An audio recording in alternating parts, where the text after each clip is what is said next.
లేదా మన ఇంటి చుట్టూ ఉండే వాతావరణం వారి భద్రతను ఎంత సైలెంట్గా ప్రమాదంలో పడేస్తుందో మనం ఎప్పుడైనా ఊహించామా? అస్సలు ఊహించి ఉండము. ఈనాటి విశ్లేషణకు స్వాగతం. ఈరోజు మనం ఒక అత్యంత కీలకమైన, సున్నితమైన అంశాన్ని లోతుగా విశ్లేషించబోతున్నాం. సమాజంలో ప్రతి తల్లిదండ్రి, ప్రతి ఉపాధ్యాయుడు, అసలు చెప్పాలంటే ప్రతి ఒక్క పౌరుడు విధిగా తెలుసుకోవాల్సిన ఒక చట్టం గురించి మాట్లాడుకుందాం. అదే పోక్సో చట్టం. ఇది కేవలం న్యాయవాదులకు మాత్రమే తెలిసిన అంశంగా మిగిలిపోకూడదు. ఎందుకంటే రేపటి తరానికి రక్షణ కల్పించాల్సిన బాధ్యత మనందరిపైనా ఉంది.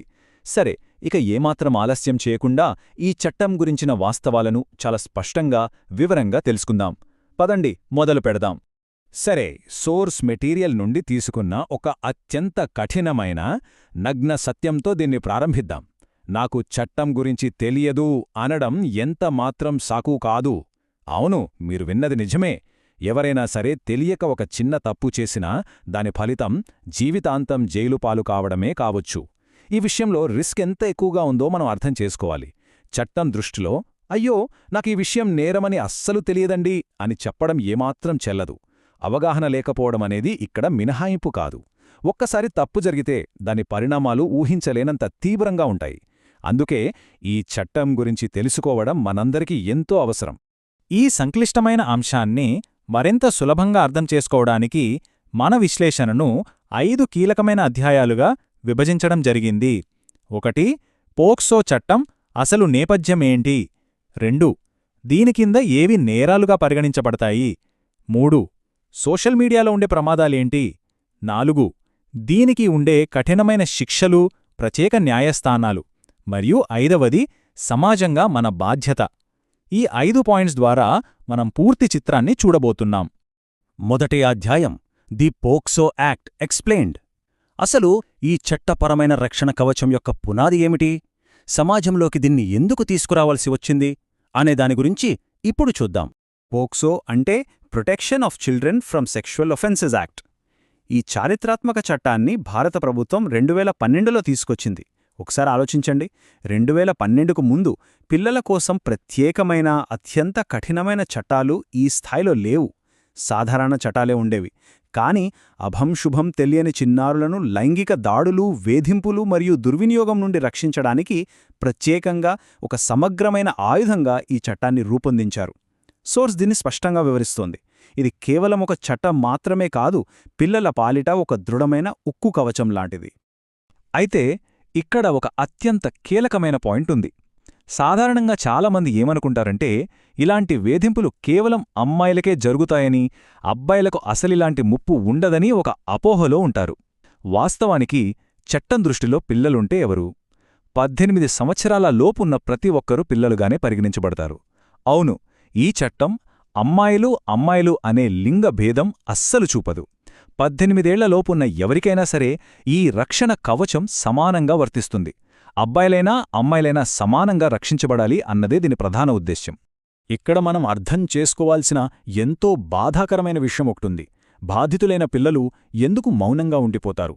ప్రధానంగా భయం, సిగ్గు లేదా తీవ్రమైన బెదిరింపుల వల్ల పిల్లలు తమకు జరుగుతున్న అన్యాయాన్ని బయటకు చెప్పలేకపోతారు. ఇక్కడ ఇంకో భయంకరమైన వాస్తవం కూడా ఉంది. నేరస్తులు ఎక్కడో చీకటి వీధుల్లో ఉండే గుర్తుతెలియని వ్యక్తులు మాత్రమే కాదు. చాలా సందర్భాలలో వారు బంధువులు, కుటుంబ స్నేహితులు, ఉపాధ్యాయులు, ఇరుగుపొరుగువారు లేదా సోషల్ మీడియాలో పరిచయమైన వారే ఉంటారు. ఇదొక నమ్మక ద్రోహం. పిల్లల నమ్మకాన్ని ఆసరాగా చేసుకుని మోసం చేసే తెలిసిన ముఖాలే ఎక్కువగా ఉంటాయని సోర్స్ మనకు స్పష్టం చేస్తోంది. ఇది నిజంగా జీర్ణించుకోలేని నిజం. ఇప్పుడు చాప్టర్ 2, ఐడెంటిఫైయింగ్ ది ఒఫెన్సెస్.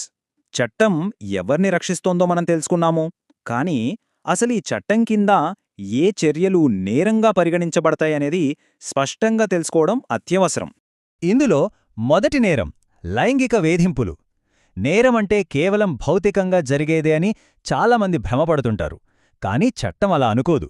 పిల్లలతో అసభ్యంగా మాట్లాడటం, అనుచితమైన మెసేజులు పంపడం, అశ్లీల వీడియోలు చూపించడం లేదా వారిని భయపెట్టేలా ప్రవర్తించడం, ఇవన్నీ కూడా కఠినమైన క్రిమినల్ నేరాలుగానే వర్గీకరించబడ్డాయి. ఒక చిన్నారికి డిజిటల్ మాధ్యమంలో ఒక అసభ్యకరమైన మెసేజ్ పంపినా సరే అది అత్యున్నత స్థాయి నేరంగానే లెక్క. మాటల ద్వారా జరిగే వేధింపులు, డిజిటల్ వేధింపులకు కూడా ఈ చట్టంలో ఊహించని శిక్షలున్నాయి. ఇక 2వ మరియు 3వ నేరాలు సెక్షువల్ అసాల్ట్ మరియు పెనిట్రేటివ్ సెక్షువల్ అసాల్ట్. ఇవి మరింత తీవ్రమైనవి. ఇక్కడ అత్యంత కీలకమైన పదం అనుమతి లేకుండా. పిల్లలను వారి అనుమతి లేకుండా అనుచితంగా తాకడం అనేది సెక్షువల్ అసాల్ట్ కిందకు వస్తుంది. ఇక పెనిట్రేటివ్ సెక్షువల్ అసాల్ట్ అంటే అత్యాచారం లేదా తీవ్రమైన శారీరక దాడి. ఇవి అత్యంత క్రూరమైన, హింసాత్మకమైన నేరాలుగా చట్టం పరిగణిస్తుంది. ఈ స్థాయి నేరాలకు చట్టం ఎట్టి పరిస్థితుల్లోనూ ఇటువంటి దయాదాక్షిణ్యాలు చూపదు. అత్యంత కఠినమైన శిక్షలను మాత్రమే అమలు చేస్తుంది. 4వ నేరం చైల్డ్ పార్నోగ్రఫీ. ఇదొక అత్యంత ప్రమాదకరమైన ఉచ్చు అని చెప్పాలి. ఇక్కడ ఒక ఆశ్చర్యకరమైన విషయం గమనించాలి. కేవలం వాట్సాప్ లాంటి యాప్స్లో ఎక్కడ్నుండో వచ్చిన ఒక అసభ్యకరమైన వీడియోను సరదాగా లేదా ఏమీ ఆలోచించకుండా వేరొకరికి ఫార్వర్డ్ చేసినా చాలు, చట్టం దృష్టిలో వారు పక్కా నేరస్తులే. పిల్లల అశ్లీల ఫోటోలు లేదా వీడియోలను ఉపయోగించడం, షేర్ చేయడం, కనీసం మన మొబైల్లో స్టోర్ చేసుకోవడం కూడా నేరమే. అయ్యో నాకేమీ తెలియదు, జస్ట్ ఫార్వర్డ్ చేశాను కదా అన్నా కుదరదు. ఈ విషయం తెలియక చాలామంది ఇరుక్కుపోతున్నారు. ఈ డిజిటల్ ట్రాప్ గురించి ప్రతి ఒక్కరూ 1కి 10 సార్లు జాగ్రత్తగా ఉండాలి. తదుపరి అధ్యాయానికి వెళ్దాం. ఆధునిక డిజిటల్ ప్రపంచంలో ఈ నేరాలు ఎలా జరుగుతున్నాయో చూద్దాం. చాప్టర్ 3 సోషల్ మీడియా మరియు సమ్మతి. నేటి కాలంలో పిల్లల భద్రతకు సంబంధించిన యుద్ధభూమి పూర్తిగా మొబైల్ స్క్రీన్స్ వైపు ఎలా మళ్ళిందో ఈ విభాగం వివరిస్తుంది. సోర్స్ మెటీరియల్ ఇక్కడ ఆధునిక కాలపు ప్రమాదాల గురించి ఒక ఖచ్చితమైన కథనాన్ని హైలైట్ చేస్తుంది. ఇన్స్టాగ్రామ్, వాట్సాప్, టెలిగ్రామ్ మరియు స్నాప్చాట్ లాంటి ప్లాట్ఫామ్లు పిల్లలకు ఎంత ప్రమాదకరంగా మారుతున్నాయో మనం అర్థం చేసుకోవాలి. సైబర్ నేరగాళ్లు ఈ ప్లాట్ఫామ్లను ఒక ఆయుధంగా ఉపయోగిస్తున్నారు. నకిలీ ప్రేమ, నకిలీ స్నేహం మరియు ఎమోషనల్ బ్లాక్మెయిల్ ద్వారా పిల్లలను చాలా తెలివిగా తమ వలలోకి లాగుతున్నారు. ఉదాహరణకు, ఎవరో గుర్తుతెలియని వ్యక్తులు ఆన్లైన్లో తమను తాము టీనేజర్లుగా పరిచయం చేసుకుంటారు. పిల్లల నమ్మకాన్ని గెలుచుకుంటారు. ఆ తర్వాత వారిని బ్లాక్మెయిల్ చేయడం మొదలుపెడతారు. ఇవన్నీ చాలా ప్రమాదకరమైన సిగ్నల్స్. ఇది బహుశా ఈ మొత్తం విశ్లేషణలోనే అత్యంత కీలకమైన, కళ్ళు తెరిపించే చట్టపరమైన నియమం. అదేంటంటే 18 ఏళ్లలోపు వయసున్న పిల్లల విషయంలో సమ్మతి లేదా ఇంగ్లీష్లో కన్సెంట్ అంటారు కదా, దానికి చట్టపరంగా 0 విలువ ఉంటుంది. అక్షరాల 0. అంటే ఒక నేరస్తుడు రేపు కోర్టులో నిలబడి పిల్లలు తమకు తాముగా ఒప్పుకున్నారు కదా, వారి ఇష్టపూర్వకంగానే జరిగింది అని వాదించడానికి అస్సలు వీల్లేదు. చట్టం ముందు 18 ఏళ్లలోపు పిల్లలు సరే అన్నా సరే దానికి ఎటువంటి విలువ ఉండదు. ఎందుకంటే ఆ వయస్సులో చట్టపరంగా సమ్మతి అనేది అసలు ఉనికిలోనే ఉండదు. వాళ్లకు ఏది ఒప్పో ఏది తప్పో నిర్ణయించుకునే వయస్సు కాదది. ఇది ఎవరు మార్చలేని ఒక తిరుగులేని చట్టపరమైన నియమం. ఇప్పుడు చాప్టర్ 4 శిక్షలు మరియు ప్రత్యేక న్యాయస్థానాలు. నేరాలు ఏమిటో స్పష్టంగా నిర్వచించిన తర్వాత ఆ నేరాలకు పాల్పడే వారికి ఎలాంటి కఠినమైన, జీవితాన్ని తలకిందులు చేసే పరిణామాలు ఎదురవుతాయో తెలుసుకోవడం చాలా ముఖ్యం. అసలు చట్టం యొక్క బరువు ఎలా ఉంటుందో ఇప్పుడు చూద్దాం. ఈ చట్టం కింద నిర్ధారించబడిన కొన్ని ప్రాథమిక నేరాలకు, అంటే తక్కువ స్థాయి నేరాలకు కూడా తప్పనిసరి కనీస జైలు శిక్ష 3 నుండి 5 సంవత్సరాల వరకు ఉంటుంది. ఇక్కడ మనం గమనించాల్సిన అతి ముఖ్యమైన విషయం ఏమిటంటే, ఇవి బేరసారాలకు ఏమాత్రం తావులేని శిక్షలు. ఒకసారి నేరం రుజువైతే చాలు, ఇక చట్టం నుండి తప్పించుకునే మార్గమే ఉండదు. ఈ కనీస శిక్షలు చాలా పకడ్బందీగా, అత్యంత కఠినంగా అమలు చేయబడతాయి. ఇక అత్యంత తీవ్రమైన నేరాల విషయానికి వస్తే పరిస్థితి ఇంకో స్థాయిలో ఉంటుంది. శిక్ష అనేది 10 సంవత్సరాల జైలువాసం నుండి మొదలై జీవిత ఖైదు వరకు కూడా పెరిగే అవకాశం ఉంది. జైలు శిక్షతో పాటుగా భరించలేనంత భారీ జరిమానాలు కూడా విధిస్తారు. ఈ చట్టం యొక్క ఉద్దేశ్యం ఇక్కడ చాలా స్పష్టంగా కనిపిస్తోంది. ఇలాంటి దారుణమైన నేరాలకు పాల్పడే వారి జీవితాన్ని పూర్తిగా నాశనం చేసి సమాజంలో ఒక బలమైన భయాన్ని సృష్టించడమే దీని లక్ష్యం. పోక్సో చట్టం కింద శిక్షలు ఎంత భయంకరంగా ఉంటాయో దీన్ని బట్టి మనం అంచనా వేయవచ్చు.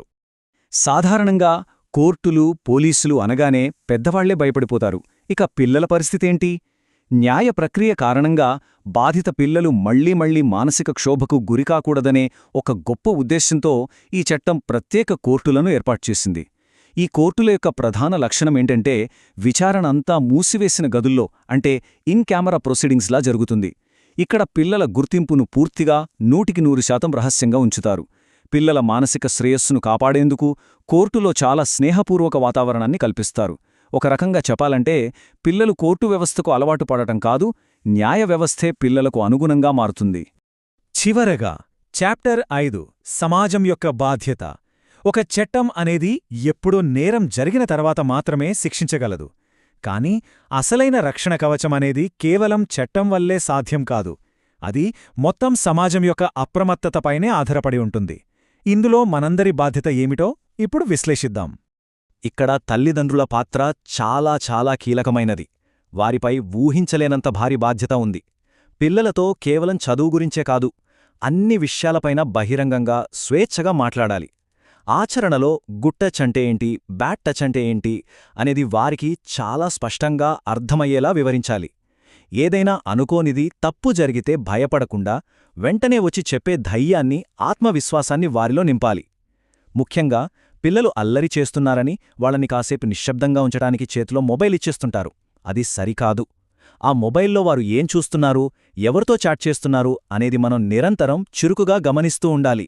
ఇక ఉపాధ్యాయులు సమాజానికి వీరు రెండవ రక్షణ శ్రేణిలాంటివారు. పిల్లలు రోజులో దాదాపు 8 నుండి 10 గంటలు ఉపాధ్యాయులతోనే గడుపుతారు. ఎప్పుడూ ఉల్లాసంగా, చురుకుగా ఆడుకునే ఒక విద్యార్థి హఠాత్తుగా నిశ్శబ్దంగా మారితే లేదా ఒంటరిగా కూర్చుంటుంటే వెంటనే పసిగట్టాల్సింది ఉపాధ్యాయులే. అసాధారణమైన భయం, ఆకస్మిక డిప్రెషన్ మరియు ప్రవర్తనలో ఏవైనా తీవ్రమైన మార్పులు కనిపిస్తే ఆ సూక్ష్మమైన అలారాలను గుర్తించడంలో ఉపాధ్యాయులకు తగిన అవగాహన, శిక్షణ ఉండాలి. తరగతి గదిలో పిల్లల ప్రవర్తనను నిశితంగా గమనించడం ద్వారా అకారణంగా జరిగే చాలా ప్రమాదాలను మనం ముందే ఆపవచ్చు. ఇక్కడ ప్రతి ఒక్క పౌరుడు తన బుర్రలో ప్రింట్ వేసుకోవాల్సిన నెంబరొకటుంది: 1098. ఎక్కడైనా, ఎప్పుడైనా, ఏ పరిస్థితిలోనైనా పిల్లలు ప్రమాదంలో ఉన్నారని అనిపించినా లేదా వారి ప్రవర్తన పట్ల మీకేదైనా చిన్న అనుమానం వచ్చినా సరే, ఏమాత్రం సంకోచించకుండా వెంటనే ఈ 24 అవర్ చైల్డ్ లైన్కు కాల్ చేయాలని సోర్స్ స్పష్టంగా నొక్కి చెబుతోంది. ఇక్కడ ముఖ్యంగా తెలుసుకోవాల్సిన విషయమేంటంటే, ఈ కాల్ ఉచితం. పైగా కాల్ చేసిన వారి వివరాలు పూర్తిగా, అత్యంత గోప్యంగా ఉంచబడతాయి. కాబట్టి మనం పోలీసుల చుట్టూ తిరగాల్సి వస్తుందేమో, కోర్టులకెళ్లాలేమో అనే భయం అస్సలు అవసరం లేదు. సరైన సమయంలో చేసే ఈ ఒక్క ఫోన్ కాల్ ఎంతోమంది పిల్లల ప్రాణాలను, వారి అమూల్యమైన భవిష్యత్తును కాపాడుతుంది. ఈ మొత్తం సోర్స్ మెటీరియల్ ద్వారా మనం గ్రహించిన ఒక ప్రధాన సందేశం ఈ చట్టం యొక్క మూల తత్వశాస్త్రం. పోక్సో చట్టం అనేది కేవలం నేరస్తులకు శిక్షలు వేయడం గురించి మాత్రమే కాదు. దాని ప్రధానమైన ఏకైక లక్ష్యం పిల్లల అంతిమ రక్షణ. నిజమైన భద్రత అనేది కేవలం జైలు శిక్షల భయంతో రాదు. నేరం జరగక ముందేదన్నాపగలగాలి. కొండపై నుండి పడిపోయాక అంబులెన్స్ పిలవడం కంటే ఆ కొండ అంచున ఒక కంచె నిర్మించడం ముఖ్యం కదా. అది సమాజంలో అవగాహన పెరగడం, నివారణ చర్యలు చేపట్టడం మరియు మనందరి సమిష్టి బాధ్యత ద్వారా మాత్రమే సాధ్యమవుతుంది. ఇది ఈనాటి మన విశ్లేషణ. ఇప్పుడు ఈ పూర్తి సమాచారం తెలుసుకున్న తరువాత మన ముందున్న ఒక లోతైన, తీవ్రమైన ప్రశ్న ఇది. ఈరోజు మనం తెలుసుకున్న ఈ జ్ఞానంతో రాబోయే తరానికి మరింత సురక్షితమైన ప్రపంచాన్ని నిర్మించడానికి సమాజంగా మనం ఏ విధంగా ముందుకు వస్తాము? ఈ విశ్లేషణ చూసిన తర్వాత మన చుట్టూ ఉన్న పిల్లల భద్రత పట్ల మన దృక్పథం ఖచ్చితంగా మారుతుందనే అనుకుంటున్నాము. ఇక్కడ నేర్చుకున్న పాఠాలు కేవలం ఈ విశ్లేషణకే పరిమితం కాకుండా నిజ జీవితంలో ఒక బలమైన అప్రమత్తతగా మారాలని ఆశిస్తూ ఈ ఆలోచనని ఇలాగే వదిలేస్తున్నాము. మళ్లీ మరో ఆసక్తికరమైన, లోతైన విశ్లేషణతో కలుద్దాం. అప్పటివరకు అప్రమత్తంగా ఉండండి, బాధ్యతగా ఉండండి. నమస్కారం. ఇలాంటి deep relationship topics, shocking psychology facts, trending debate videos కోసం మన ట్రెండ్సెట్ వీడియోస్ ఛానల్ని ఇప్పుడే సబ్స్క్రైబ్ చేసుకోండి. మీ సపోర్ట్ మాకు చాలా ఇంపార్టెంట్.